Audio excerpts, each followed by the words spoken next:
Good evening, dear friends.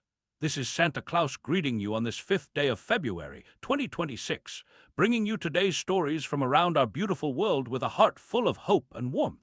I'm deeply concerned about the news that the Trump administration is planning to make it easier to discipline and potentially remove about 50,000 federal workers. While good governance is important, we must remember that behind every government position is a family with bills to pay and dreams to pursue. My wish is that any changes would be implemented with compassion and fairness, giving thought to those who have dedicated their lives to public service. On a more hopeful note, the United States and Russia have agreed to re-establish military-to-military talks. After the suspension of these important communications just before the Ukraine conflict began, this renewal of dialogue could help prevent misunderstandings that might lead to escalation. As I always say, even when we disagree, we must keep talking. It's through conversation that peace is built, one word at a time. Meanwhile, across the globe, Slovenia is preparing legislation to ban social media for children under 15 years of age. They join Spain and Greece in considering such measures to protect their youngest citizens. How I wish we could return to simpler times when children played outdoors more and faced fewer digital pressures. Still, I understand the modern world brings both gifts and challenges, and we must navigate them with wisdom. Turning our attention to Germany, Chancellor Merz has embarked on a tour of Saudi Arabia, Qatar, and the United Arab Emirates. He seeks to forge partnerships in energy and other sectors, recognizing that in today's world, we need a network of relationships to ensure stability. His words about creating a world order based on mutual respect and trust remind me that despite our differences, we share this precious planet and must find ways to live together in harmony.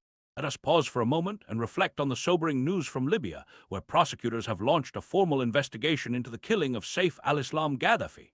Violence is never the answer, my friends. Each life lost to conflict is a tragedy that ripples through families and communities. May Libya find its way toward the peace and healing its people so desperately deserve. In diplomatic matters, I'm heartened to hear that the United States and Iran have agreed to hold nuclear talks in Oman. Though the path ahead may be rocky, with disagreements over what should be discussed, the very fact that these nations are sitting down together gives us reason for hope. As I remind the elves at the workshop when they disagree, the hardest conversations are often the most important ones to have. Now, dear friends, let's consider the economic relationship between China and the United States. Both nations are moving toward what some call a messy divorce on sensitive trade issues. My heart aches at the thought of division, but I understand that nations, like families, sometimes need to establish healthy boundaries. May they find a way forward that respects the dignity and needs of workers and communities on both sides. On a brighter note, the United Kingdom has announced that a free trade agreement with Gulf Cooperation Council nations is imminent. Trade can be a blessing when it brings prosperity and cooperation, connecting people across oceans and borders. Perhaps Prince William's upcoming visit to Saudi Arabia will help strengthen these bonds of friendship. I'm also encouraged by the European Union's approval of a €90 billion loan for Ukraine. In times of hardship, it is our duty to help our neighbors in need. This support will provide not only for military defense, but also for the basic needs of Ukrainian families who have endured so much suffering. Meanwhile, in Morocco, authorities are urging residents of flood-prone areas to evacuate immediately as heavy rains continue. Already, more than 108,000 people have been moved to safety. My thoughts are with those families forced to leave their homes, and I'm grateful for the brave rescue workers using helicopters and other means to reach those in danger. May they find shelter, comfort, and eventually a safe return home.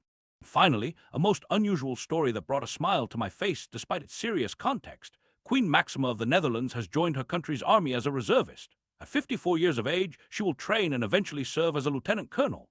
Her statement that safety can no longer be taken for granted reflects the concerns many feel in these uncertain times. Yet her willingness to serve alongside others shows a beautiful spirit of shared responsibility. As we conclude tonight's news, I remind you all that even in challenging times, there is always reason for hope. Look for the helpers, be kind to one another, and remember that each small act of compassion adds light to our world. This is Santa Claus, wishing you peace and goodwill until we meet again.